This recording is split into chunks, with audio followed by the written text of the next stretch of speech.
Good morning, Tucson, Arizona. Welcome to the Morning Voice. I am your host, Krueger. Excited to be here with you this Wednesday morning. It is nice out there right now, Matt Neely. It has cooled off quite a bit in the last couple days since my last Morning Voice over here. Got to take that drive down to the Bustos Media Studio with the windows down for a little while there until I remembered I was on Alvernon and that secondhand fentanyl smoke might leak into my car in some capacity. Where's that Surgeon General's warning? Right? I'm a little concerned about that one. Smoke-free Arizona just doesn't seem to apply these days on Alvernon. But anyway, lots going on in the old Pueblo this week. University of Arizona, of course, first day of classes on Monday. So students filling the town, filling our restaurants. We're really excited to see them, of course. Kind of disturbing to read that U of A enrollment was down 20% this year as well, too. 20%. Like, what do you think that is? Well, what's the cause of that one there, Matt? No idea. Is it the lack of value in college education, perhaps? Are student loans more expensive? Yeah, maybe going six figures into student loans for an English major or something that just isn't going to have a financial payoff suddenly like ringing into kids' ears? Or maybe ChatGPT is just answering all the questions for them. I actually worry about this. You have a point there. Like, I wonder if the long-term viability of college education is going to have a downward effect on admissions in the U of A and what effect that might have on Tucson's economy. It's certainly something to think about and something to consider. There's quite a bit of action, though, going on in the old Pueblo this week. We had first and foremost the IFL championship game this last Saturday at the Tucson Arena. That's the TCC. It's the first of a 3-year deal for Arena Football to house their championship game here in Tucson. And I was pretty excited to see that game, 64-61, the final as the Vegas Nighthawks defeated the Green Bay Blizzard. Jaden DeLora, ex-U of A quarterback, had a fantastic game. It was great to see him here in the old Pueblo. Jed Fish was in the house as well, too. Former University of Arizona football coach was here in Tucson to say hi to Jaden and some of the old players and whatnot as well, too. So it was great to see him back in the house over here. And we've got, of course, U of A football coming up this weekend as well, too. Indeed. Our first game Saturday night, the University of Arizona Stadium, 7:30 p.m. We're a 16.5-point favorite. I'm not so sure if we can talk about gambling here on the radio, but if not, I'm so sorry. We can delete that one out. But I'm excited to see the Wildcats coming back to Tucson. I hear that stadium naming rights are still out there as well, too. I'm surprised it didn't happen. I'm surprised it hasn't happened yet. However, it's all about the Benjamins. Yes. You know what I think would be the most ironic would be like if something from Project Blue or Beale Infrastructure took the name of the stadium. The irony would not escape me right there. That would be the biggest win for Amazon Web Services right there. So if you want to go for that naming rights, hatred from the community coming out on that one would just be hilarious. Amazing, right? It would be pretty neat to see for sure. But they went ahead with the TEP arrangement. I put it in the news today. So for them, nothing changed except for that plot of land is now not in the city of Tucson, but otherwise, they're still looks like they're still proceeding ahead. Right, they're moving forward with the infrastructure to have it ready to take that kind of power distribution in the future. So I have a feeling that they're still moving ahead, and eventually, with the right campaign contributions, the right stadium naming rights in some capacity, that Project Blue and this giant data center is still going to come. Just please don't go to Blue AstroTurf because I think that's a one-off for Boise State University. I don't want to see it. You know, those ones I don't like the AstroTurf to begin with. I'd rather have them playing on grass again. But the blue AstroTurf at Boise State actually really is off-putting to a lot of fans. When those games are on TV, I will often have fans, sitting at Union Public House stop me and say, "Hey, can you adjust the color on the TV over here? Something is actually wrong with that." And so we've got a very pretty field at Arizona Stadium, and I'm excited for one to have this one come back to the old Pueblo. Little tailgate action as well, too. That starts 6 hours before the game, which means that you can legally have an open container of an adult beverage on the University of Arizona Mall starting at 1:30 p.m. So I might see some of our listeners down there as well, too, and I get an opportunity to say hi. Also coming up, it looks as if the RTA board has voted 8-0. That was a unanimous vote with one abstention to move RTA next forward. It's been forwarded to the Board of Supervisors, who on September 2nd are going to vote to decide if that plan for a continuation, we can't even really call it a continuation, a new half-cent sales tax for the next 20 years to fund our local infrastructure and roads. On September 2nd, the Board of Supervisors are going to vote if whether or not that's going to be on a March ballot. And I'm guessing, given the political connections right now on that RTA board, that one is going to pass the Board of Supervisors. And this will end up being a special election for us in March. And so that's one to keep an eye on over here, because the roads really do depend on us having some sort of long-term plan, because there is no cavalry coming behind us to save us, as Ted Maxwell would say. And they put in the provision to a significant chunk of money, $250 million, to finish up what they started on RTA Part Uno. Right. And so this one is kind of a big deal. There's still going to be some opportunity for public input, but obviously big changes on that RTA board. The city, in naming Mike Ortega as the new head of the RTA board, have really got the control that they want to manipulate that plan to make sure that it's at least a +1 in terms of dollars, in terms of investment in infrastructure inside the city of Tucson. And so with the city being on board, I think we're going to see the municipalities get along at least enough to get this one onto the ballot, and we'll see if voting for another half-cent sales tax increase, something that hasn't exactly had a lot of success in the last two special elections, makes it across the finish line in March of 2026, so do keep an eye on that. And some recent heartbreaking business news. Summit Hut announces it's closing its last location here in Tucson. They had just closed the online and the outdoor retailer that was sort of Tucson's version of REI, for lack of a better explanation for those who don't know. REI is the national version of Summit Hut. Truly. Let's throw Summit Hut a bone on that one. When I moved to Tucson in 1995, Summit Hut to me was just about the pinnacle of coolest store that could have possibly existed. And I mean, you'd go in there and everybody you spoke to was familiar with the trails that people hiked on here. They could give you solid advice. I'm just very, as are you, I'm sure, I'm just very sad to see them go. It's just a really good company and very strong connections, and people who knew what they were talking about, knew what they were selling, knew their products, knew the terrain around here, and a great community they built. So very, very sad to see them go. Without a doubt, it shows what happens with local retail these days. Summit Hut was just too big to be supported by just locals, and not big enough to compete against the REIs of the world and the online retailers of the world in this particular space. But what a giant they were for an awful long time here in Tucson, guiding people out to the trails, really like helping foster a love for the outdoors and the Sonoran Desert in general. Which Tucson markets as one of its big tourism draws, right? And it's like that. It's a Baum's Sporting Goods, a long time, again, locally owned, they've outfitted baseball, softball teams, and they closed several years ago. But, it's hard to see this because it's a well-established company that did a lot of good work, by Tucsonans, I think. Without a doubt. And so heartbreaking news that they're announcing the closing of their Speedway location, which will be their last store here in the Old Pueblo. We are really going to miss the community-involved outdoor retailer that was Summit Hut. Thank you for giving Tucson decades and decades of an amazing experience and introducing city slickers like myself to the outdoors.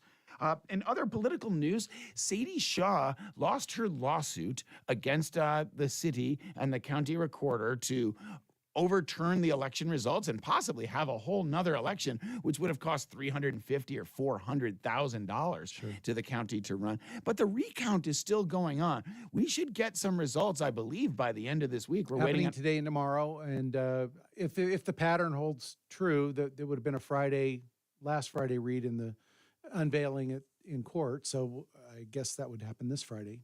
Yep. And so we will find out who will be the Democrat challenger for Ward 3 here to go up against J.L. Wittenbreaker in just possibly the next few hours or certainly the next few days. We got a great show coming up for you over here. I got lots of guests today. After the break, we're going to bring on Cesar Torres and Paul Mendoza, owners of Perla del Pacifico. After that, we're going to have City Councilman Jay Tolkoff's going to call in. He's got an update from Ward 6 and what's going on in the city of Tucson and with your city council. We're going to have Gregg Pemberton. He happens to be the union chief of the city of Washington, D.C.'s police department. Correct. And we're going to talk about some relations between what's going on in D.C. and what's happening in the Tucson police force. And as well, we're going to have some representatives from the Girl Scouts coming up to bring up the second hour. So we got a great show over here on the Morning Voice. I hope they bring cookies. Yeah, without a doubt. Don't go anywhere. We're going to have Cesar Torres and Paul Mendoza, owners of the Perla del Pacifico, coming up after the break. You're listening to Grant Krueger on the Morning Voice, 10:30 a.m., your home for local news and talk.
At 17 minutes after 7 o'clock, I'm Matt Neely on 1030 The Voice. Stalled vehicle park at Ajo. Traffic hazard 22nd and Craycroft, another Rita Road at Nexus. Light traffic on your Tucson area freeways. Tucson weather, high today 94 degrees, 20% chance of showers, overnight low 74. Tomorrow 98 and sunny. It's 73 degrees under clear skies. Now let's go back to the morning voice.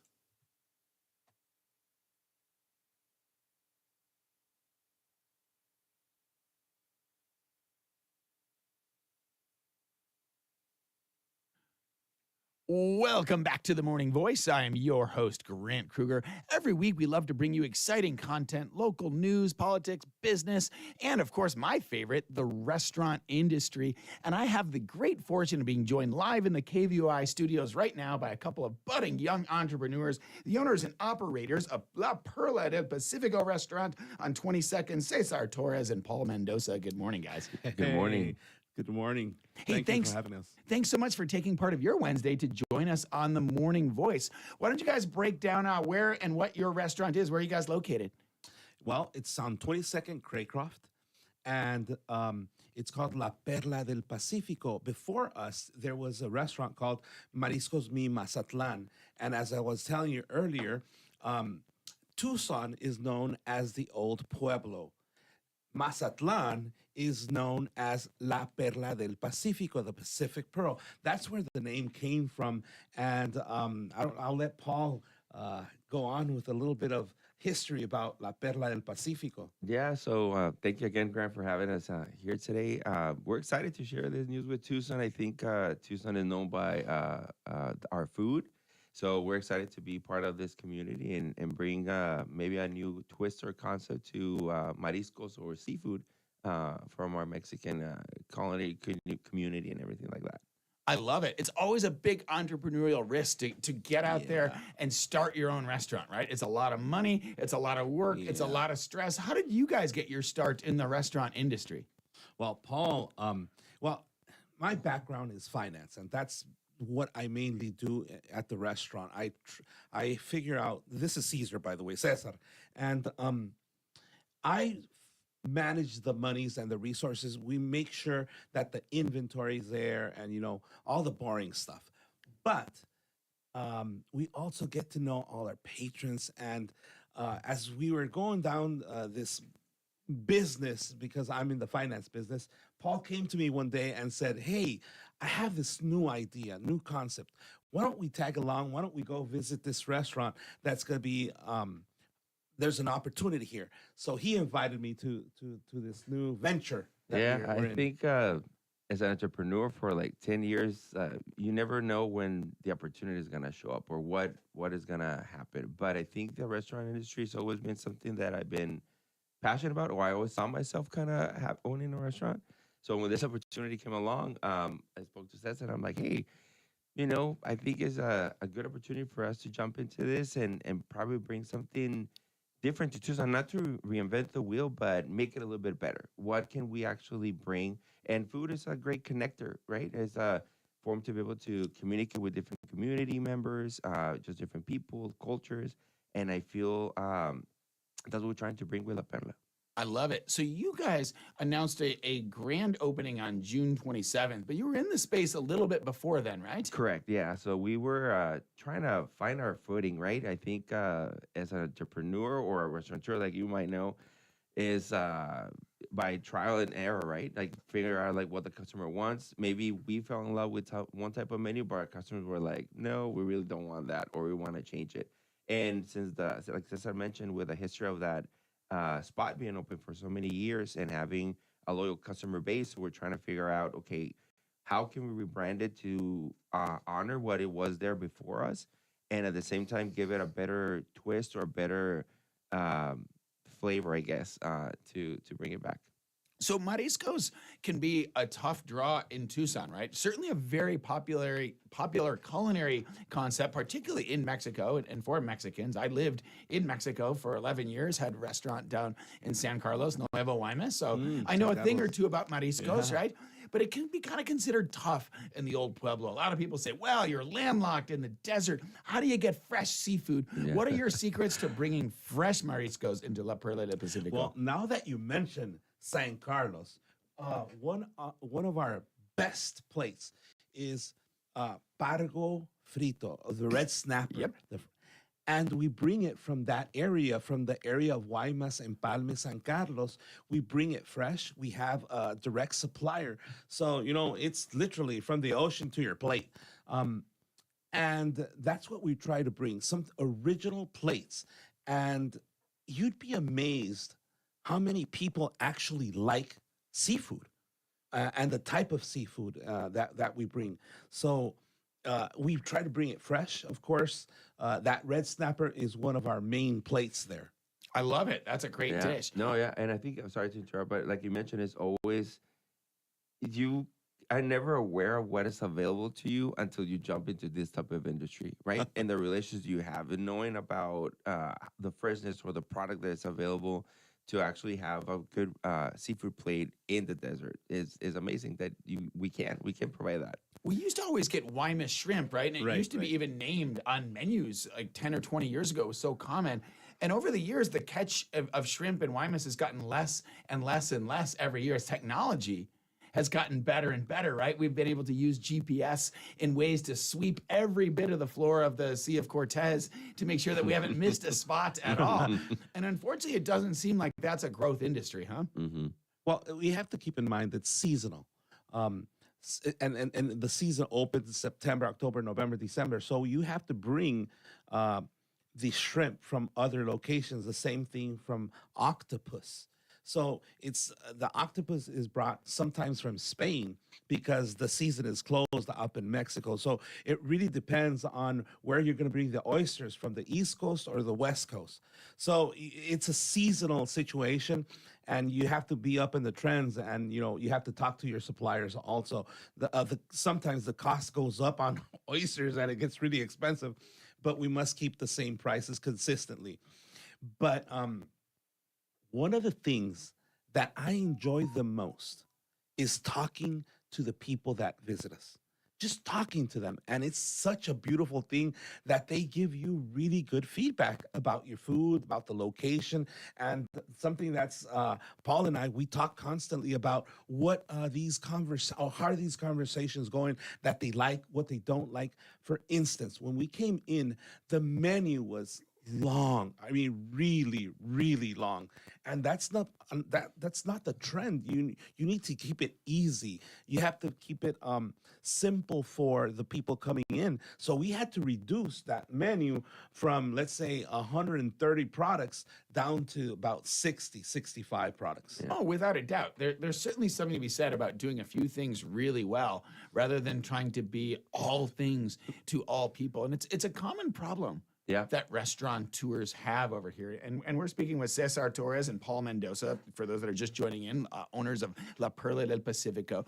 But what happens is we're scaredy cats, right? When all of our guests say, I love that dish, that's my favorite, don't ever get rid of that. We hold on to it, right? Sometimes for months or years.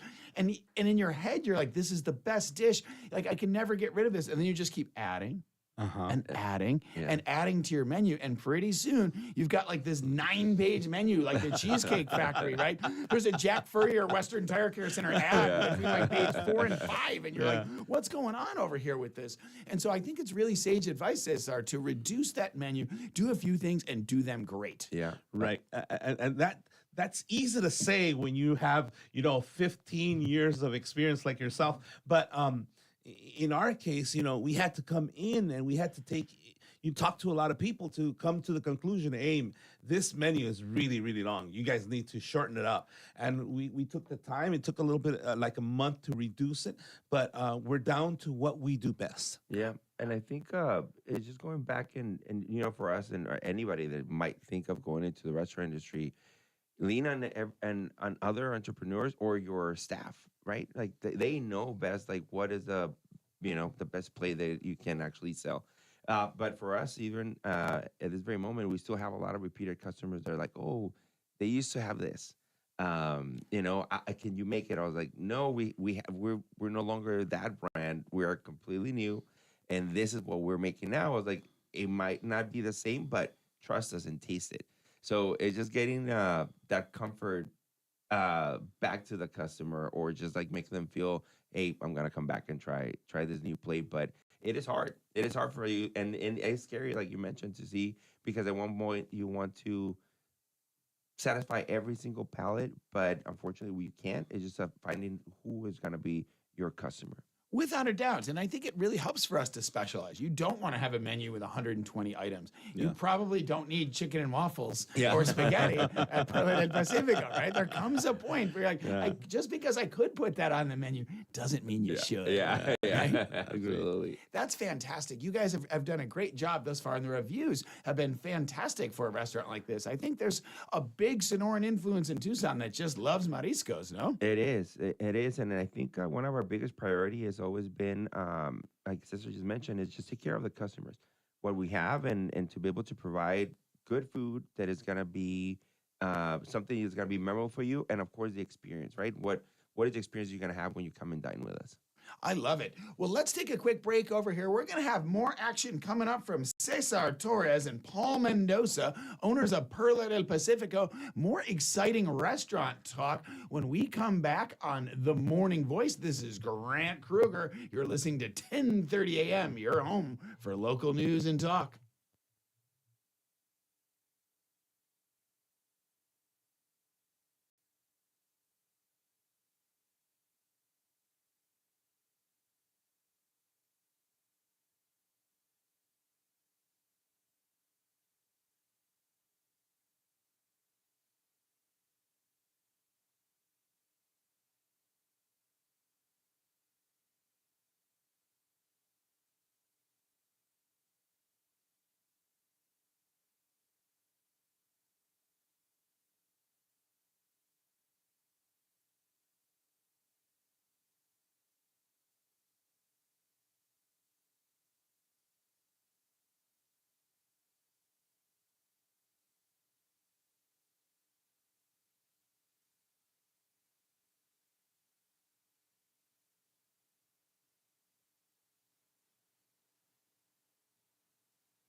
Welcome back to The Morning Voice.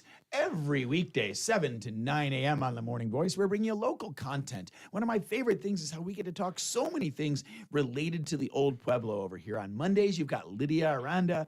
On Tuesdays, General Ted Maxwell from the Southern Arizona Leadership Council, and he always brings in his great engagement hour and local hard-hitting politicians. On Wednesdays, you get me, Food for Thought, the intersection of business and politics.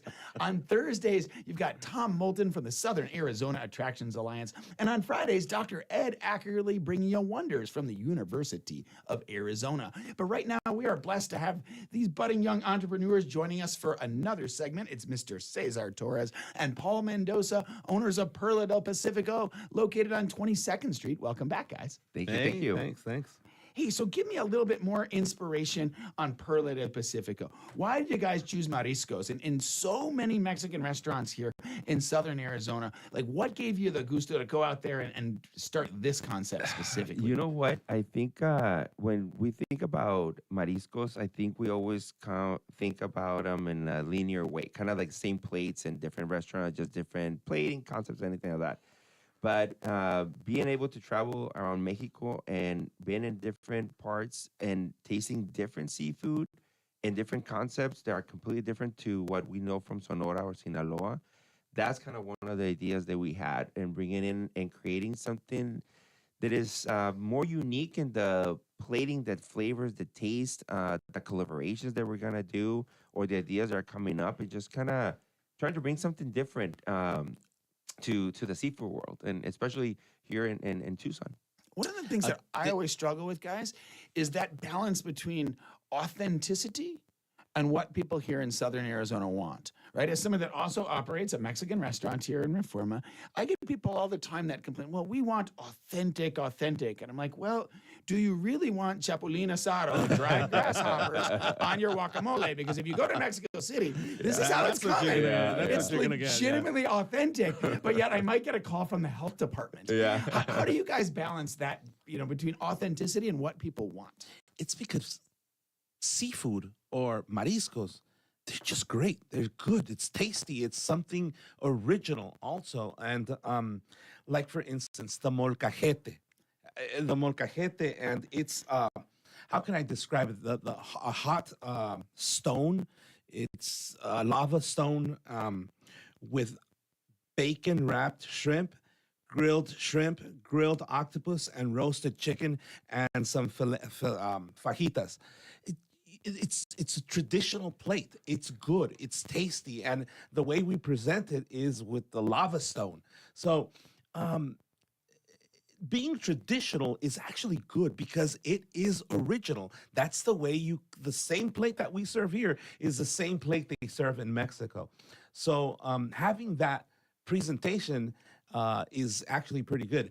I went to school in the University of Sonora, and I traveled around Sonora. I traveled around different states of Mexico, and I know the seafood industry. I love seafood, and plus, my father was originally from Mazatlan, Sinaloa. So we know the taste. We know the areas. Like I said, Empalme, Sonora, Guaymas, San Carlos, that's my backyard. And I know the people. I know the suppliers. So what you're getting is real Mexican food.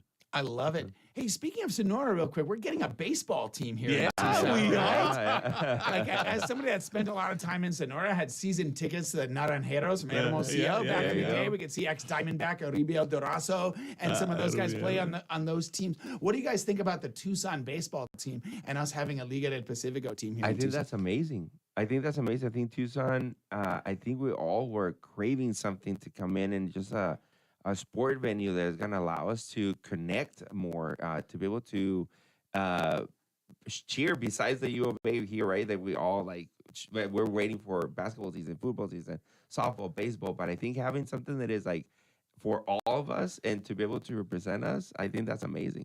Cesar, tell the listeners how big baseball really is, this Liga del Pacifico here in the northern states of Mexico. Oh my gosh, it is huge. It's like the NFL or the Major League Baseball. And the feeling that you go when you go to a baseball game.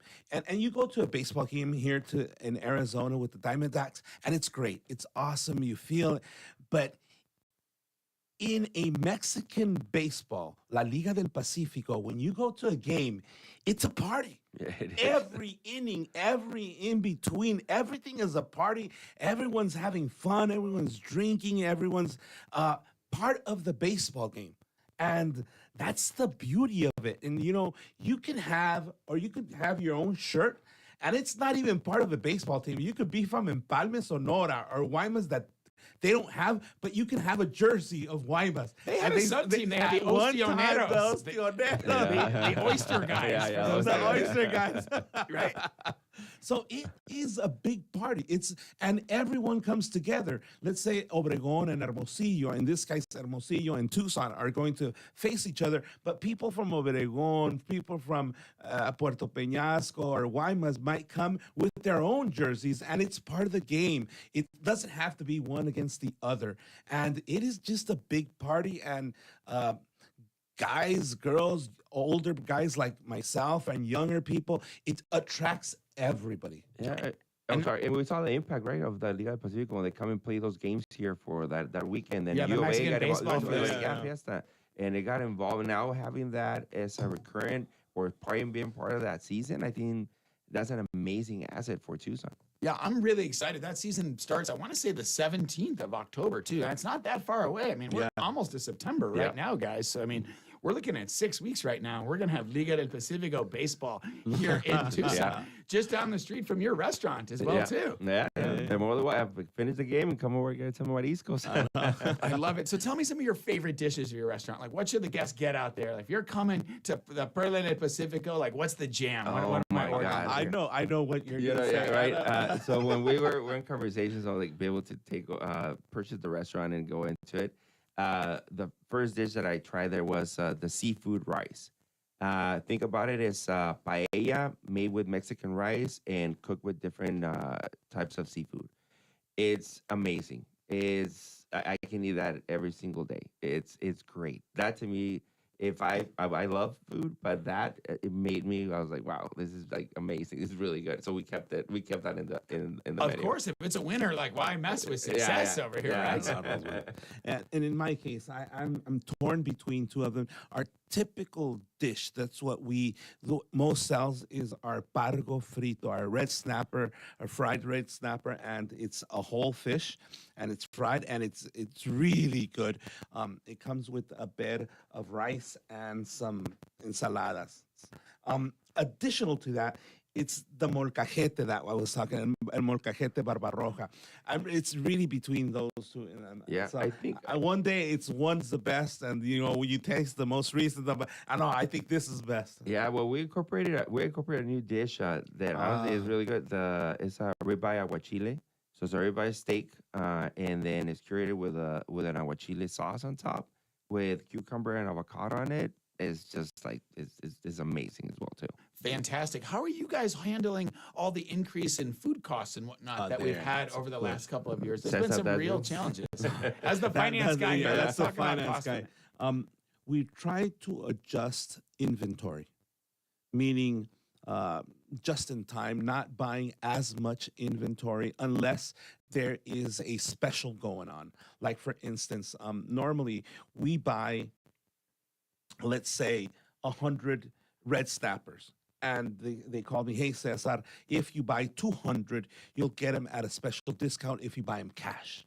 So we're trying to manipulate the cost of our goods with buying in bulk or buying just in time, just enough to have what we need for a week or two. And that's a difficult thing to juggle because prices are creeping up for the last year. And we have to maintain our prices the same because it's expensive to go out. Let's not call it any other way. And mariscos, they're not cheap.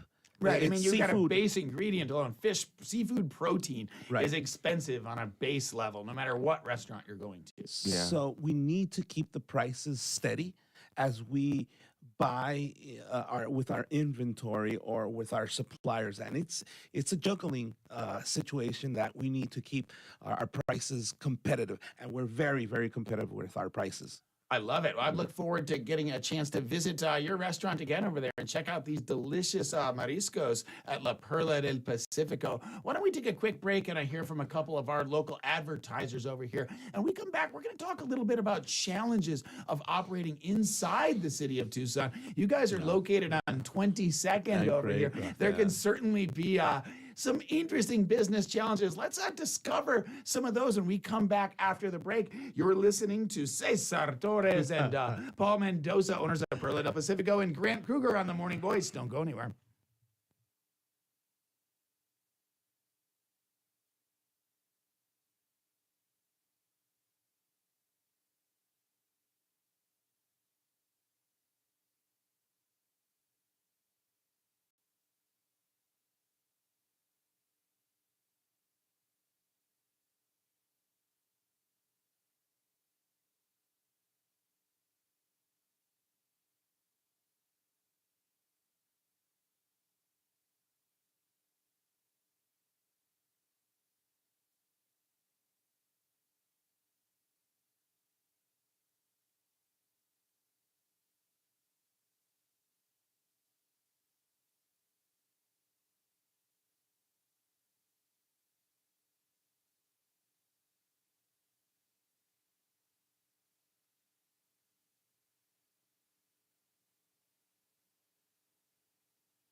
At 7:47 with a look at your traffic and weather, I'm Matt Neely. On 1030 The Voice, there's a traffic hazard on Park Avenue between Ajo and Palmdale, and a traffic hazard Rita Road at Nexus over in Rita Ranch.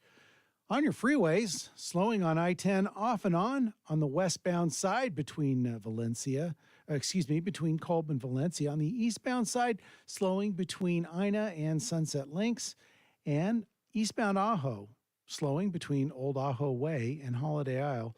Tucson weather, high today 94 degrees, a 20% chance of rain, overnight low 74, 98 for your high tomorrow, currently 75 degrees under partly cloudy skies. Now let's go back to the Morning Voice.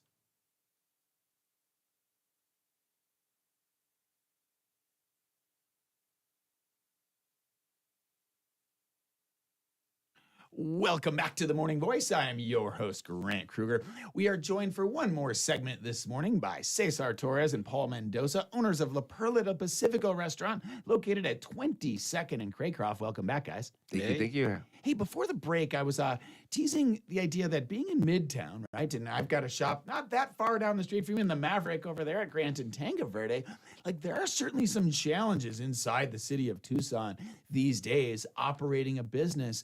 Give me a rundown about some of the things that you guys are going through on the streets right now over on 22nd. No doubt. And I appreciate you asking that difficult question.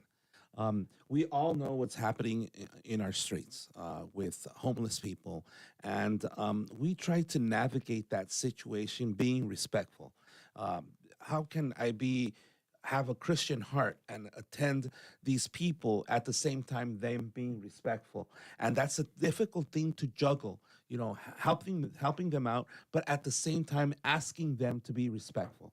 And it's something that it's been developing little by little. They're understanding the concept. They'll go behind. They'll ask for water, and we'll help out definitely because we want to treat everyone in a very humane way, but at the same time having them respect our the people that come and visit us. Yeah, and I think it's like Cesar said, and you know, us, you yourself have been a business owner as well, and been in this industry for many years, or any business owner that's in Tucson right now. You know, like as a business owner, you want to protect your assets, you want to protect your business, and you want to provide a great experience for your customers, right? Like for them to feel safe or come in or just feeling welcome. But at the same time, like Cesar said, you don't want to judge anybody or not trying to help anybody. But at the same time, it's kind of finding that good balance between being an entrepreneur or business owner and being a human being, right? To be able to respect them and trying to help them as much as you can.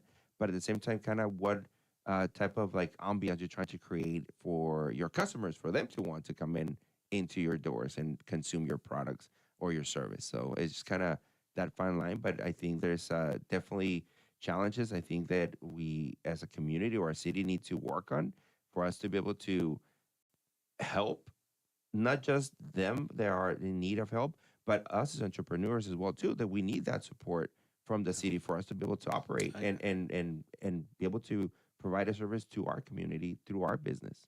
Well said, Bob. Yeah, well said for sure. I mean, the city of Tucson has had a number of challenges, you know, major shortages on the police force over here, morale and that sort of industry. We're actually going to get a call in at about 8:15 on the next hour over here from the head of the police union of Washington, D.C. to talk about what they've got going on over there and how some of that might mirror Tucson.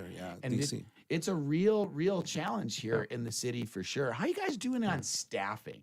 That's been a big topic of conversation over this last couple of years in the restaurant business. There's not enough staff. Nobody wants to work. Nobody wants to get out there and do that. How are you guys finding the staffing market out there? Paolo's doing a really good job there. That's part of his job, you know, reeling people in, and he's done a really good job. I think the girls up front are doing great. The cooks are consistent with their plates, and we also serve. Paul and I, we clean, we serve, we charge. As any good restaurateur should, guys. This is how it goes. No, I think you know what. Fortunately, I guess we haven't seen a shortage of people coming into our doors and looking for a job. Maybe it's because we're fairly new, and then it's kind of the name getting out there and just kind of recognizing. But I feel definitely what I've seen, and with my background of business consulting and helping and recruiting and HR and everything like that, is definitely the culture, right, that you want to build in within your four walls in your business. But there are a lot of opportunities out there. I think it's just finding the right person for the right role and providing them with an actual plan of be able to grow. What if you start here and we execute X, Y, and Z, then this opportunity is going to be able to come for you. So are you willing to take that? Are you willing to do that job? But I think it's a conversation you need to have before you bring somebody into your company for them to know that there is opportunity for them to be able to grow with you. And if you establish that from the beginning, then you can actually maximize the time that they're with you. The costs of labor will be way cheaper because you're hiring or promoting within and try and bring somebody from the outside, and you can create that funnel of talent that will continue to flow to that. And I think one of the biggest things that I've learned in my years in doing this, there's a local business owner as well too that has created an amazing culture of working for him, that even his staff now are recruiters for him to bring people in. So I think if you do that and you create that culture, then your own staff will bring talented people to work with you, and they will stay with you. Yeah, that's what we've seen, that the same people bring other people similar to them to their workplace. Yeah, I wish I had very good communication between. It's not the servers and the guys in the back. No, everyone's a team. People washing the dishes, everyone's a team. Everyone's a team player. And sometimes the dishwashers will go up front to help the girls. That's the way. That's what we want to see. There's no bickering. Sometimes when it gets really busy, the tense goes up a little bit, the heating, but it's not personal. They know it, that we just have to do the job as best we can. Without a doubt, if you can create raving fans amongst your staff and they can recruit other team members for you, you are absolutely winning in this industry as well, too, guys. Yeah. Hey, we've only got a couple more minutes left here in this segment. Break it down for me, Paul, one more time about where you guys are located. Where can people interact with the Perla del Pacifico? All right, perfect. So, yeah, you can visit us on 22nd and Craycraft. Our address is 5601 East 22nd Street. We're there open Monday through Thursday from 11 a.m. to 9 p.m. And then Friday, Saturday, Sunday, 10 a.m. to 9 p.m. You can find us on social media, Instagram, La Perla del Pacifico Tucson, Facebook as well. And then our website is laperlatucson.com. And if it's easier for you just to call in, you could call La Perla del Pacifico at 520-790-2888. Once again, 520-790-2888. La Perla del Pacifico. Amazing, guys. I can't wait to get out there and get my wife and family to come try out Perla del Pacifico. Visit you guys over on 22nd and Craycroft. You've gotten through the summer months over here. I know. You did your grand opening in June. So I trust me, things are going to get a little rosier, I think, here in October when this weather gets better. And I salute you guys for taking that entrepreneurial risk to go out there and open your own restaurant. And also, thank you for coming to spend part of your Wednesday morning with us here on The Morning Voice. Thank you. No, thank you for giving us the opportunity and the platform. Appreciate it. Thank you. And listeners, don't go anywhere. We've got a really engaging second hour of The Morning Voice coming up. We're going to have Jay Tolkoff, candidate for Ward 6, Tucson City Council, Gregg Pemberton from the D.C. Police Union, and the CEO of the Girl Scouts, all coming up on hour 2 of The Morning Voice. You're listening to Grant Krueger on 10:30 a.m., your home for local news and talk.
At 8 o'clock, with a look at your news headlines, I'm Matt Neely on 1030 The Voice.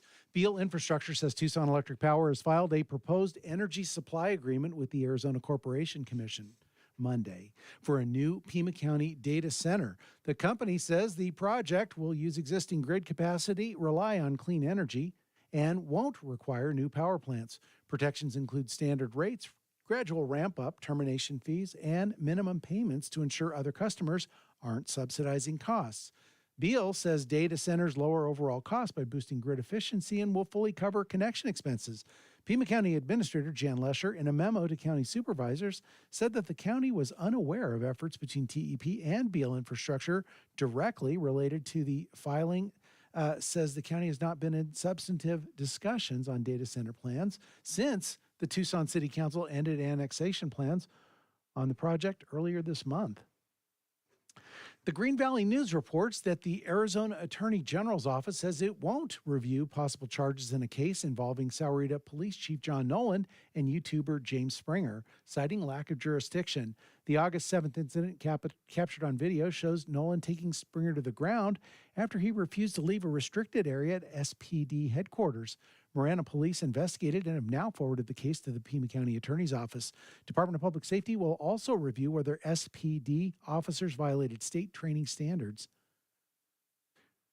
The Green Valley News reports that the Sahuarita Unified School District is weighing whether students in Arizona's Empowerment Scholarship Account program should be allowed to join school sports for extracurricular activities. ESA families who use state funds for homeschooling or private schooling were mistakenly allowed to participate. But Superintendent Manny Valenzuela says the program separates students from public schools. Some parents are urging the board to allow ESA students to continue under a pay-to-play system, warning kids could lose scholarship opportunities. The governing board will take up the issue August 27th. And ballots are being mailed out today. Also, early voting begins today in the CD7 special election. While Election Day is September 23rd, you can cast your ballot starting today at 3 recorders' offices: Stone Avenue downtown, South Country Club, and East Broadway. Hours are Monday through Friday, 8 to 5, and they'll be closed on Labor Day. Additional early voting locations will open September 19th. If you're planning to mail in your ballot, the county recommends you put it in the mail by September 16th. Tucson weather, mostly sunny conditions today with a high of 94 degrees. A 20% chance of thunderstorms overnight, low 74. Tomorrow, high of 98 degrees. Daytime highs near the century mark through Sunday. Slight chances of rain return to the forecast Friday night. It's 75 degrees under partly cloudy skies. Now let's go back to the Morning Voice Food for Thought with Grant Krueger.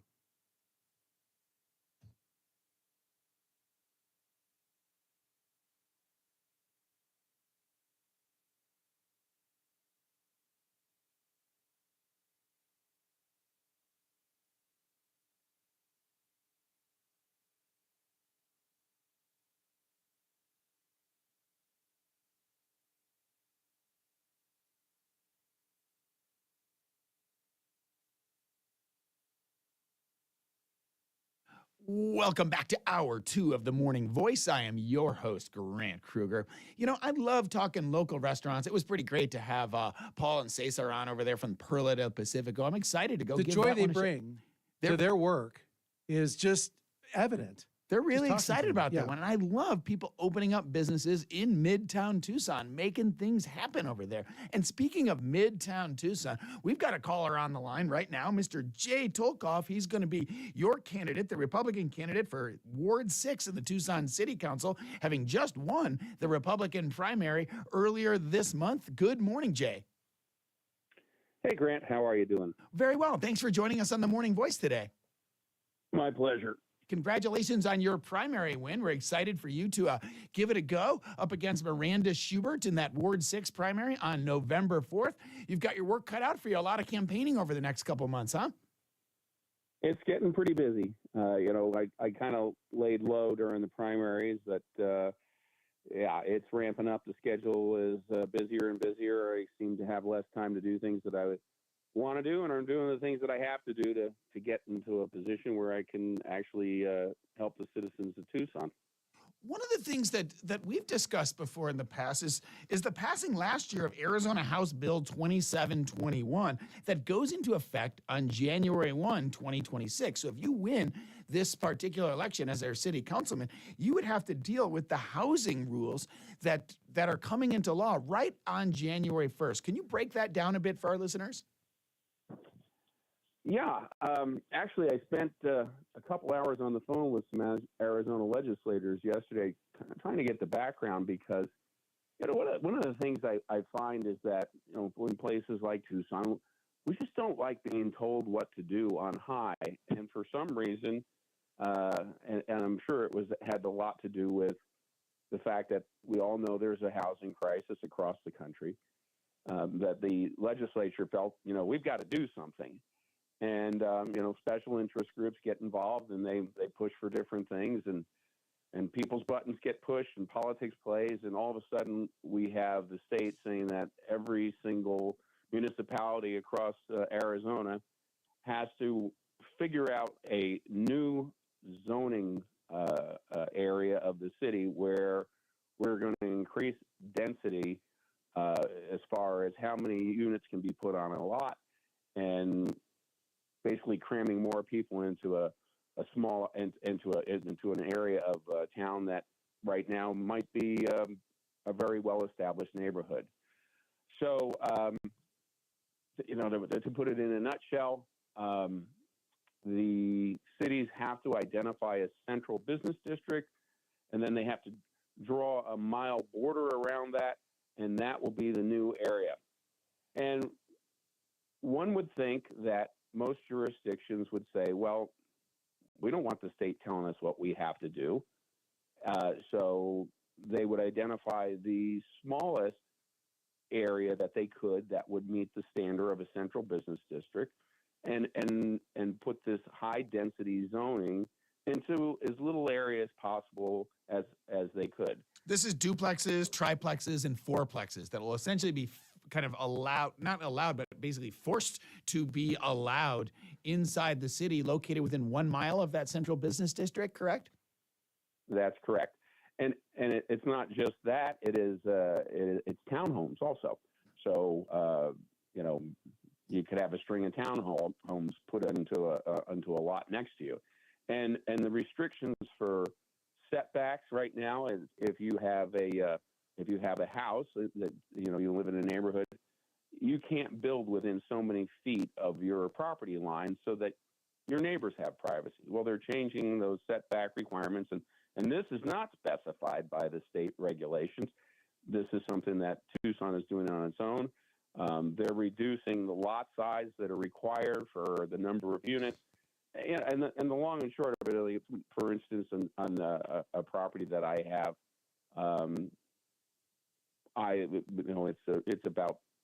it's about 12,000 square feet, which is kind of about a standard size lot throughout Tucson. My neighbor's house, they could actually tear down their house and put a 2-story building within a matter of feet to my property line, and build a 4-plex or a 6-plex, which would significantly change the neighborhood. So, like I say, this is an attempt to try to bring in lower cost housing, so that that we have more people living close to where the jobs are, and the intent is good, but the reality is for some reason the Tucson has decided that this is going to be an opportunity for them to make a central business district that is enormous compared to, let's say, Phoenix. The central core district that they've decided to increase this density, the way it's proposed right now, extends from approximately Wetmore to Silver Lake, which is 29th Street, and then from Silver Bell to Country Club. Now, compared to the 4x4 square area that they've identified in downtown Phoenix, I'm estimating it's 3 to 4 times the size. And for the life of me, I can't understand what their objective is other than this. This is kind of goes in line with this whole new idea of We need to have more people and it's closer to the city center, and essentially do away with the need for cars and go for mass transit. And it's all part of this whole idea of Tucson that this leadership seems to be pushing on us. And I am looking there with an objective lens saying, the people of Tucson aren't asking for this. And I think it's time that the people of Tucson realize what's going on and start saying, hey, we need to protect our neighborhoods. Now, of course, the city of Tucson always has meetings and surveys and things like that where people can put their input in. And there are actually 3 going on this week, 2 by virtual Zoom meeting type things. One happened yesterday. There's an in-person meeting today at the Donald Lincoln Center, which is on North 6th Avenue, just south of Grant Road at 5:30. And then there's another virtual meeting tomorrow evening. And, I'm planning to be there. And I've got a group of neighbors that are concerned about the impact on their neighborhoods, and this is going to impact the historic neighborhoods like Barrio Historico, Anita, the Sam Hughes neighborhoods. I mean, it's a lot of neighborhoods on the west side in the historic areas of town. And I just can imagine what can happen when all of a sudden, we've got basically mini dorms or mini apartments that are being set up right in our central neighborhoods that, historically are one-story buildings and kind of create the personality that Tucson is.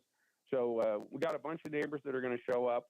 We got T-shirts that are printed up that I'll be giving away that say preserve our neighborhoods, and we're trying to send a message that we don't want this huge area, and that message is not being heard by the leaders of the city. They're moving full speed ahead down this road to just change the whole dynamics of what makes Tucson Tucson. Without a doubt, Jay, I appreciate you bringing this so much shocking news to the table for us over here to really understand just how big that central business designation is, how the city of Tucson has drawn this out, and then they get 1 mile from that to basically be exempt from all of these different zoning regulations as well, too. This could be a really shocking and dramatic change to the infrastructure and the character of the city of Tucson. Unquestionably. And the worst part about it is I'm kind of seeing this pattern, and I don't like it. And I've lived here for almost 5 decades. I've seen this pattern of where the city leadership seems to have these plans for Tucson that kind of get dropped on us at last minute. Most recently, Project Blue. And I'm not going to say I was for Project Blue or against Project Blue because I didn't have enough information to make a decision. But the outcry from the city was, what do you mean you're doing this huge project and we're just finding about it at the last minute? Well, this is the same thing. This was approved, or I shouldn't say approved. It was signed by the governor back in May of 2024. City's been working on it for over a year, and they only started to get minor public input within the last couple of months. It's like, and the original areas that were drawn out were relatively small, and then they're claiming that the people of Tucson want this area to be bigger. And I'm sorry, I haven't met one person in the city that says, yeah, I want my neighborhood to go from a bunch of single family residences to a bunch of small essentially apartment complexes. So I don't know where they're getting this information. I don't know where they're getting that feedback. I'm sure there's some special interest, and not to pick on the builders because I was one at one point in my life. But if all of a sudden your industry is being told, oh, hey, you're going to have an opportunity to just really increase your sales and things of that nature, well, that's special interest.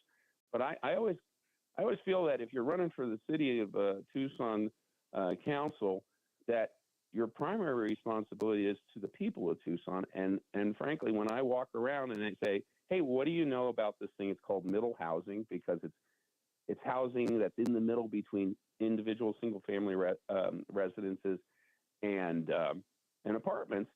I talk to people, and 10 out of 10 go, I don't know what you're talking about. Yeah, and this goes hand in hand. Go ahead. No, I just appreciate you bringing this to our attention over here on the Morning Voice, something that all the residents of the city of Tucson really need to keep an eye out for over there, Jay. I know you've got a hard stop. You've got a media appearance you've got to get to as well, too. And we just appreciate you bringing this to our attention here on the Morning Voice. And thanks to Mr. Jay Tolkoff, candidate for City Council Ward 6, for joining us here on the Morning Voice. Thank you, Jay. All right, Grant, take care. Thank you so much. Don't go anywhere, listeners. We're going to have Gregg Pemberton, chairman of the D.C. Police Union, coming up after the break to talk about all kinds of interesting things happening with their police force and how that might affect us here in the Old Pueblo.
At 8:18 with a look at your traffic and weather, I'm Matt Neely on 1030 The Voice. There's a traffic hazard Dawson Road at Irving Avenue.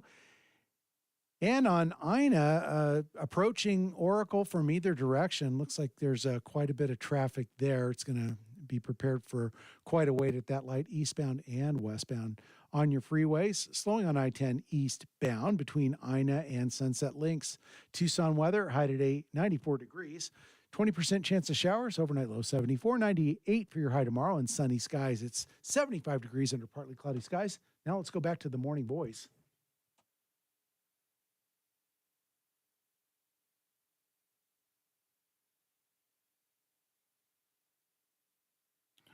Welcome back to the Morning Voice. I am your host, Grant Krueger. You know, when we talk local business development and economic development, you think of public safety a lot. It's been a real challenge here in the Old Pueblo, and it's been a real challenge across the nation. And we are lucky enough to be joined right now, live in the KVOI studios, by Mr. Gregg Pemberton, chairman of the D.C. Police Union, to talk about what's going on in our nation's capital. Good morning, Gregg. Grant, thanks for having me. Pleasure to be here. No, thank you so much for joining us here on the Morning Voice. You guys have quite made a lot of news nationally in D.C. over this last month with the federal government's involvement in local policing in D.C. What's going on over there? Yeah, Grant. Well, it's important to understand how we got here. 5 years ago, our local legislative branch, the D.C. City Council, passed a piece of legislation called the Comprehensive Policing Justice Reform Act. This was a bill that was designed to defund the police. It's designed to hamstring cops, make sure that they were exposed to administrative, civil, and criminal liabilities, even when they went out and did their job properly. On top of that, it made sure that when we arrested criminals, even when they were convicted, it was almost impossible to hold them accountable and get them sentenced to penalties that were commensurate with the crimes they've committed. So since then, now 5 years later, we're suffering from a lot of problems. The number one is staffing. We have an authorized strength of 4,000 sworn police officers on the Metropolitan Police Department. However, we only have 3,180 as of today, leaving us with more than 800 vacancies for the position of police officer. So it shouldn't come as a surprise to anyone that we're going to need help from federal assistance and even the National Guard to get crime under control, because the numbers have been completely spiraling out of control for the past 4 or 5 years, and there's really nothing we can do about it. Our members, our department actually relies on 2 million hours of overtime in order to combat the crime that's out there, and it just is an overwhelming amount of work that our members have to do, and there's a lot of burnout and attrition. So we welcome this federal assistance, and we're glad that they're here to help us do this job. I think the concern for us is that it's obviously temporary. The president's authority is limited. And what we're concerned about is if these federal agents and these National Guardsmen pack up and leave after 30 days, and we haven't fixed this underlying legislation, the crime is going to creep back up, and we're going to be left with the same problem that we had to get us here in the first place. Without a doubt, one of the things that I always think about when I think of crime are the metrics and how this is tracked. In the city of Tucson, we've often erroneously just used murder rate as an overall metric for how crime is doing. And there's so much more to it than just that, right? I always joke that 62% of all statistics are made up on the spot. And the murder rate is something that, while certainly important, it doesn't reflect just all crimes going on in a certain municipality. What metrics are you guys using right now to track whether crime is going up or down in DC, and who's creating those metrics? Well, one of the problems we have with the metrics is that they're questionable. In 2023, we had one of the most violent years in the past 2 decades. We had 290 murders. We had 960 armed carjackings. The robberies and the shootings and stabbings were off the charts into the thousands. Since then, the department has reported a 35% decrease in 24 and then another 25% decrease year to date in 25. But that information is not really marrying up with what our members see on the street, going call to call to call for all of the violence that we see on a day-to-day basis. And what we've seen over the past few months is that some local affiliates have uncovered some investigations that the police department has been manipulating these crime stats. There's actually one commander that's been placed on administrative leave and suspended because he was going into police databases and changing felonies to misdemeanors. At least that's the allegation. And we know that our members, when they respond to these felony crimes, that inevitably there's some management official that comes and tries to encourage them or even direct them in some cases to take reports for lesser offenses. So a robbery becomes a theft, a burglary becomes an unlawful entry. Sometimes even a shooting with an uncooperative victim will become an injured person to the hospital. And we're not sure that those stats are correct. And what we've seen over the past couple of weeks is that the Department of Justice has opened up a criminal investigation into those crime stats. And the House Oversight Committee in Congress has opened up an investigation into those crime stats and those reporting. So we're not entirely sure that the stats we have today are accurate. No, without a doubt. It's one of my big concerns on this one. And of course, here in Pima County and in Tucson, we struggle from the fact that our county attorney so often doesn't prosecute to the fullest extent of the law so many of these criminal acts. And this really reduces morale of our forces that are out there on the streets and arresting people, and then just having this cyclical cycle of them returning back to the streets, sometimes in minutes or just hours. What can we do to increase morale for all of our first responders here in both Tucson and in DC? Yeah, well, that's a great point, right? If we're going out and we're putting handcuffs on bad guys and we're bringing them into the criminal justice system only to have them come out the revolving door and be right back out on the street the same day, laughing at the officer, That's not a great look. And so we have to hold these prosecutors accountable. We've had the same problem in D.C. Our prior U.S. attorney was only prosecuting about a third of the cases that we brought to him. 67% of the cases that he brought were dropped when they were brought in. Luckily, we have now Janine Pirro, who's replaced that person, and she's taking a much more aggressive approach, which is great. However, here in the District of Columbia, the prosecutor that charges juvenile crime is a locally elected prosecutor named Brian Schwab, and he subscribes to this theory of what we call restorative justice. Ultimately, what that means is that nobody ever goes to jail for anything, no matter how heinous the crime. And we do have a major problem with juveniles committing crimes here in the district. And so it's very hard to get a handle on that, because we can go out and we can lock these kids up for carjackings and robberies and armed robberies. But ultimately, the next day, they're right back on the street with no penalties. And that is a morale issue. So the way to fix that is to make sure that citizens are holding these prosecutors accountable. And if they're elected, then they should be voted out of office. And you need to get people in there that are interested in holding criminals accountable so that we can keep these neighborhoods safe. Greg, this is music to my ears over here, and this is exactly what we're experiencing here in Tucson. Yeah, and the in phrase Pima County. restorative justice is just sadly familiar to us in Tucson, Greg. So,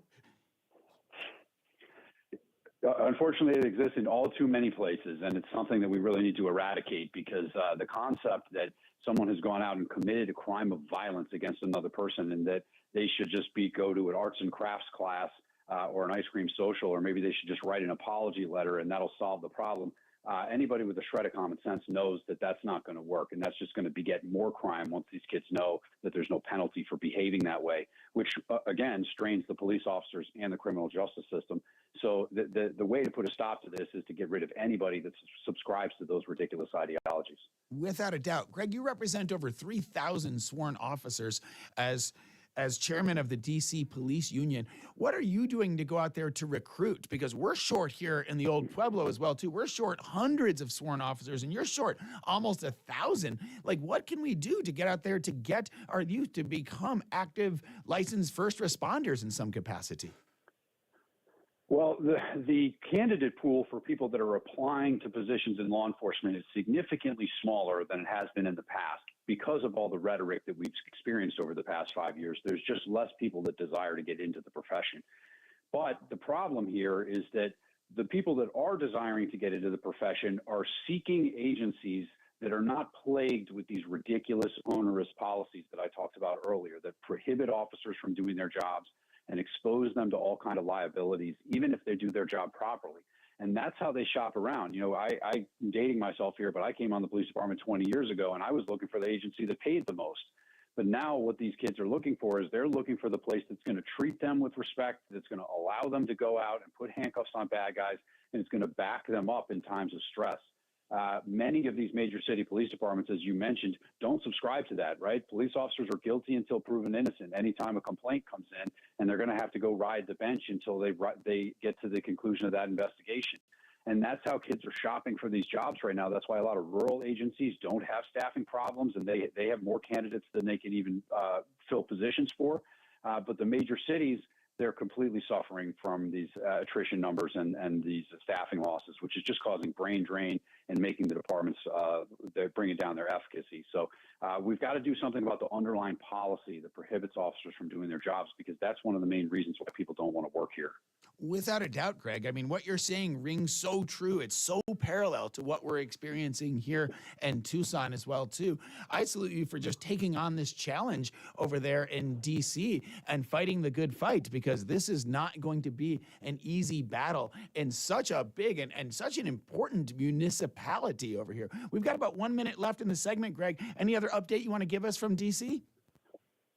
Yeah, it's surprising to see that, President Trump comes in, he authorizes these additional assistance, and we've seen crime drop dramatically. Just over the past 14 days, robberies are down 45%, carjackings are down 85%, violent crime is down 25%. Overall, total crime is down 11%. And would you imagine that? If you actually put police officers in areas where there's crime problems and you tell them to do their job, they're going to put handcuffs on bad guys and they're going to make those neighborhoods safe. And I can tell you that in just 2 weeks, a lot of these neighborhoods that felt like war zones now look like Mayberry. You can drive through there. There's kids playing. There's people walking with their children. There's people walking their dogs, hanging out in parks. It is a remarkable night and day difference in just 14 days. And this can be done anywhere. This is a policy choice, and we've got to get rid of these policies that hamstring cops. Thank you so much, Mr. Gregg Pemberton, chairman of the D.C. Police Union. Thank you for your service, and thank you for joining us on The Morning Voice. Don't go anywhere. We've got another half an hour of local news and talk coming up after the break.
Welcome back to The Morning Voice. I am your host, Grant Krueger, and we are joined live in the KVUI studios right now by a very special guest, Miss Kristen García-Hernandez, CEO of the Girl Scouts of Southern Arizona. Good morning, Kristen.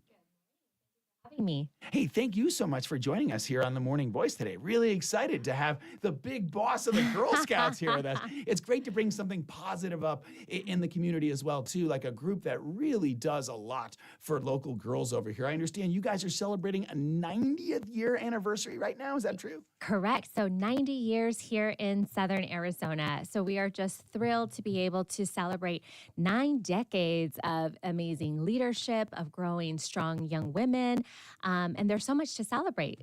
Without a doubt, 90 years. That's a pretty incredible run. Yeah. How long have the Girl Scouts been around as an organization nationwide? So well over 100 years. So Girl Scouts nationally was founded in 1912. And that was by somebody that knew the owner of the Boy Scouts as well, Correct. too, if I remember the legend correctly. Yeah, you do. So Juliet Gordon Lowe was our phenomenal founder who had heard about, had spoken with Lord Baden-Powell in England and said, you know what, America, our girls need this as well. So she was certainly a trailblazer, brought it back to the U.S. and ensured that girls everywhere had an opportunity to learn amazing skills and grow to be fantastic leaders. So tell me about some of the amazing things that you do in the Girl Scouts here of Southern Arizona. Yeah, so people often know us for our cookie program, which, you know, I love our cookie program. It's a fantastic entrepreneurship program that teaches young women incredible life skills. But in addition, we have our 4 key pillars is entrepreneurship, life skills, outdoors, and of course, STEM. So we want to expose girls to coding, robotics, engineering, you name it. That's amazing. Yeah. Certainly the cookies are probably the most noted element of all Girl Scout thing. I see a lot of those. They've added to my waistline over here as well. I think Matt was upset that he doesn't see Girl Scout cookies here right now in the office. What's going on? When is Girl Scout cookie season exactly? Girl Scout cookie season is starts January, and it runs January through March. And it's really what funds the organization. So it funds not only the girls' individual experiences, but it allows us to have incredible camps and properties where we can host programs throughout the year. No girl is ever turned away from Girl Scouts for their inability to afford the membership dues or the uniforms. So all of our programs, camp, all of that is accessible because of the power of the cookie. So we're grateful to have it ensure that, again, it's accessible to all. I love it. I was a Cub Scout in a Weeblo, and I don't think we really had the entrepreneurship side that the Girl Scouts had with the cookies. You know? Oh, so sorry for you, but hey, you know, what can I say? Girl Scouts are rocking it. Absolutely. So you're honoring 90 different women now as part of your 90th anniversary. Tell me about these honorees. Like, how's the selection process going? Absolutely. So we thought, you know, what is the best way to celebrate 90 years and, you know, a legacy of leadership? And we thought, you know, why don't we honor 90 incredible women throughout the community that have done incredible things in their lives, whether it's been through an impressive career or they have trailblazed and have created something or serving as fantastic role models to our young women, our next generation of leaders. So we are currently up through September 15th. Accepting nominations. So if you know a remarkable woman that you want to honor and celebrate, we welcome those nominations. They didn't have to be a Girl Scout growing up. Again, it's honoring women across the board. So those nominations are being accepted through September 15th. And we'll be highlighting them throughout the next several months and throughout the year. I love it. So we're looking for 90 incredible women here in Southern Arizona to honor as part of the 90th anniversary of the Girl Scouts. That is so neat. Now, you're also doing 90 acts of service as well, too. Define these acts of service. Like, what's going on here with this? Absolutely. So giving back to the community, service, that's a big component of the Girl Scout world and our values. So we thought, you know, what better way, again, to celebrate than to go out into the community and continue to make a difference. So when a Girl Scout looks at a community service project, they look at it in 3 ways. They look, is it measurable? So can they show the impact of what they're doing? Is it sustainable? Can they ensure that after that one-time service, there will be value throughout for time to come? And is it global? And when I say global, I don't literally mean it. We mean it, is it outside of their direct sphere of their community? So are they learning something different? Are they learning something new? Are they impacting a community that that they might not see on a daily basis. So our girls are invited to go out into the community and start their own project, join a project that's already in existence. We invite our community to join as well. So it could be anything from cleaning up a trailhead to painting a facility. We know funding in the nonprofit sector as well as in other community serving organizations has certainly taken a hit. So how can we go out and support that effort? I love it. Now, you guys, to support this effort as well, too, I understand, are doing a big live music event at Keno Stadium, something a little near and dear to my heart. I've done a music festival or two. Tell me about Scoutchella over here. Scoutchella, we thought it would be a great way to culminate the celebrations. And so on December 6th at Keno Stadium, we're hosting a day festival in which we have 3 local acts, all female, of course. We're excited to feature Sophia Rankin, Mama Cole, and Gigi and the Glow for live performances. We have the stage crew set up. We're thrilled. It's going to be a full-on party. You don't have to be a Girl Scout or have been a Girl Scout to join us. We invite the whole greater community. It's about celebrating and championing female ambition and all the great leadership work that we do. So all are invited. The entire family is welcome to attend. We have festivities of all ages. That's a great lineup. Gigi and the Glow, they do once a month at St. Philip's Plaza with us, right? Yeah. Headliner stage over there, one of the biggest draws we have in the plaza. Sophia Rankin and the sound as well, too, has been an absolute great draw. They've opened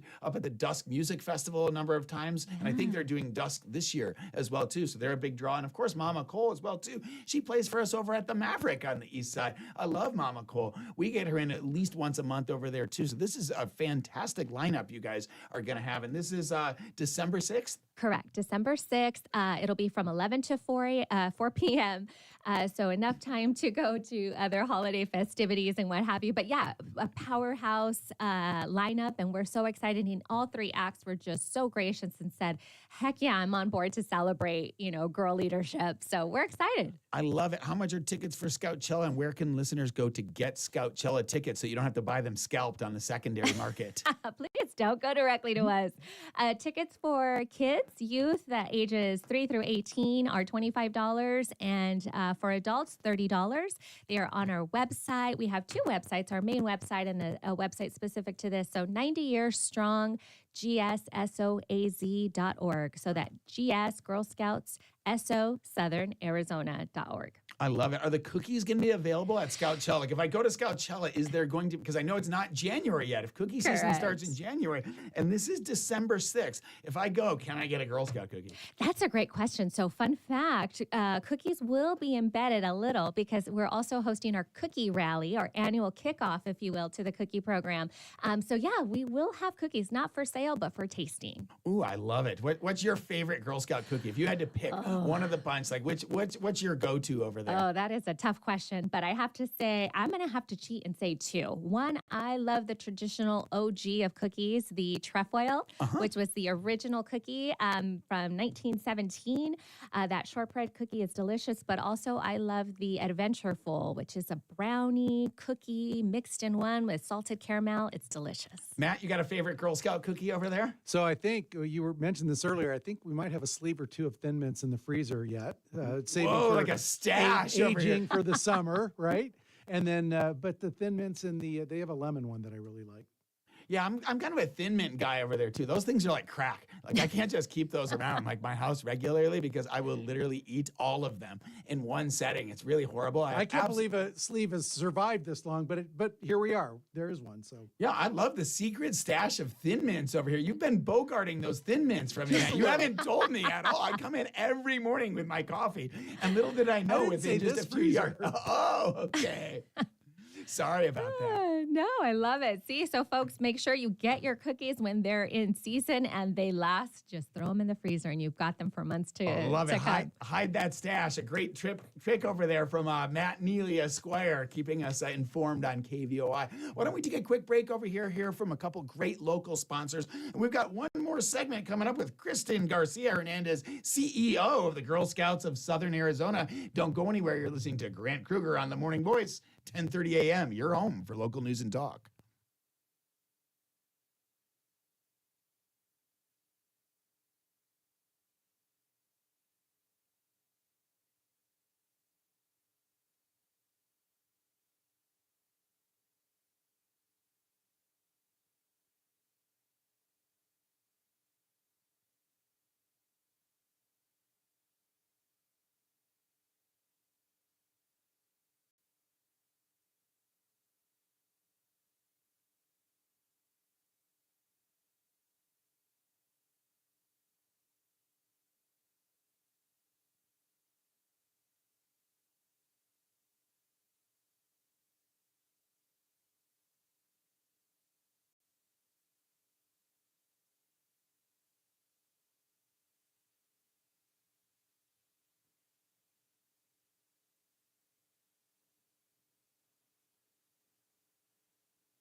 At 8:47, with a look at your traffic and weather, I'm Matt Neely on 1030 The Voice. Smooth sailing on your freeways and surface streets. Good news this morning. You're looking good, Tucson. Tucson weather, high today 94 degrees, 20% chance of a thunderstorm this afternoon. Overnight low 74, 98 for your high tomorrow. And sunny skies. We'll take another crack at a rain forecast maybe Friday afternoon, Friday evening. It's 75 degrees under partly cloudy skies. Let's go back to the Morning Voice. Win Tucson coming up right around the corner with Kathleen Wynn. It's Wednesday. It's China Watch Wednesday with Kathleen. Now, the Morning Voice.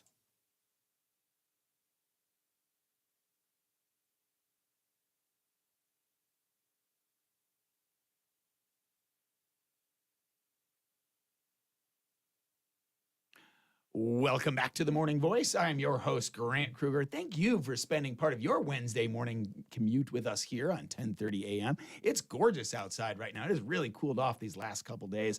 And enjoying that cool weather is Miss Kristen García-Hernandez, CEO of the Girl Scouts of Southern Arizona, for one final segment with me here on the Morning Voice. Welcome back. Thank you. Thank you. Hey, so at the break, we were talking a bit about the impact of what the Girl Scouts do above and beyond the cookies that everybody recognizes, everybody loves, and Matt Neely's been hoarding and hiding out from me over here. Tell me a little bit about the impact that the Girl Scouts do here. Yeah, as I mentioned, folks know us for our cookies. They know us for our camp. They know our uniform. But what folks might not know is that we are deeply committed to serving the entire community and ensuring every girl has access to our incredible programming.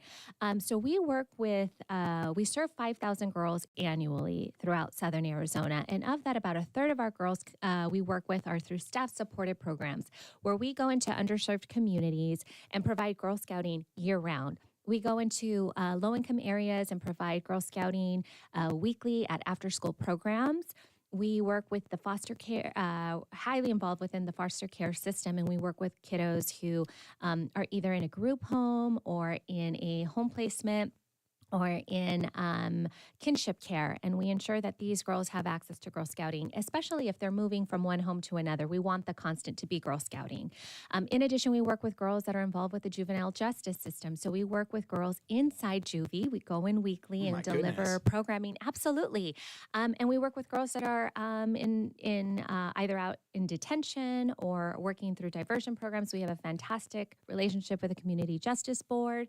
And furthermore, we work with girls whose mothers are incarcerated in the state prison in Perryville. Every other week, we go up to Perryville Prison out in Goodyear, and we go into prison and deliver Girl Scouting program with a girl, her daughter, and her mother or significant female in her life.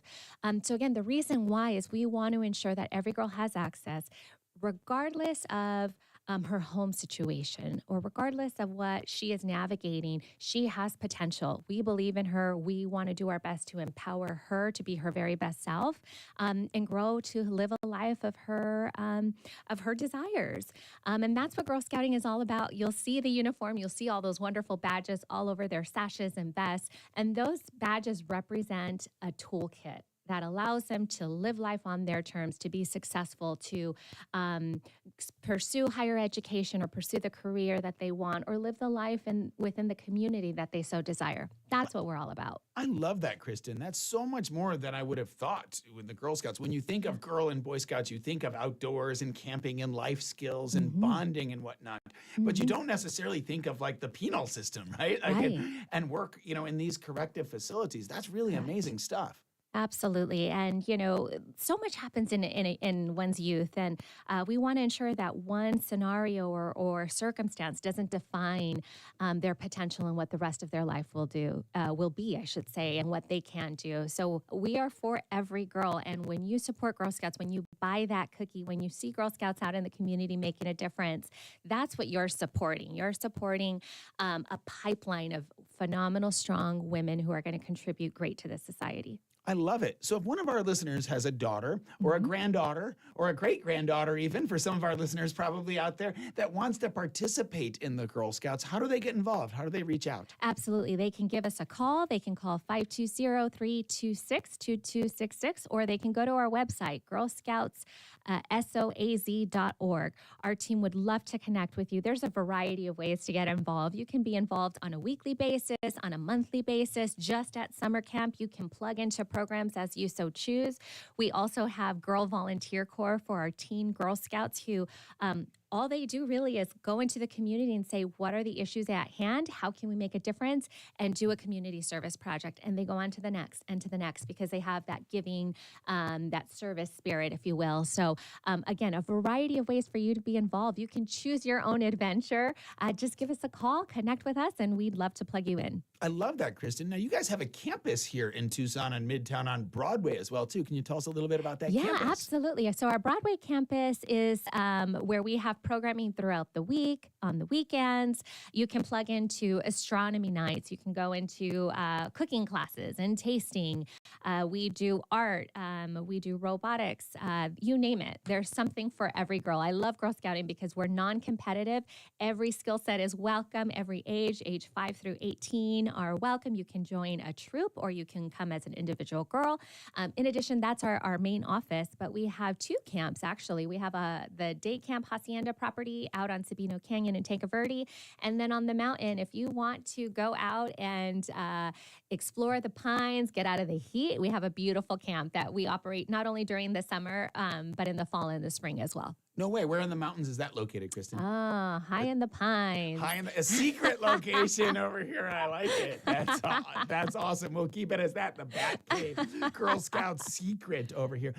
You're celebrating your 90-year anniversary here in Southern Arizona. Break down the 90-year strong again for me. Absolutely. So 9 decades of building phenomenal, strong women of courage, confidence, and character. We're celebrating in a big way. We're honoring 90 women. We are doing 90 acts of service throughout Southern Arizona and the Tucson community. And we're culminating with a fantastic music festival, Scoutchella. So Scoutchella will be on Saturday, December 6th from 11 to 4 at Keno Stadium. Tickets are available on our website. You can go to our main website. You can go to 90Year Strong, GSSOAZ.org. Tickets for youth ages 3 through 18 are $25. Adult tickets are $30, and that entrance gets you in to see Mama Cole, Sophia Rankin, Gigi and the Glow. In addition, we'll have festivities for all ages.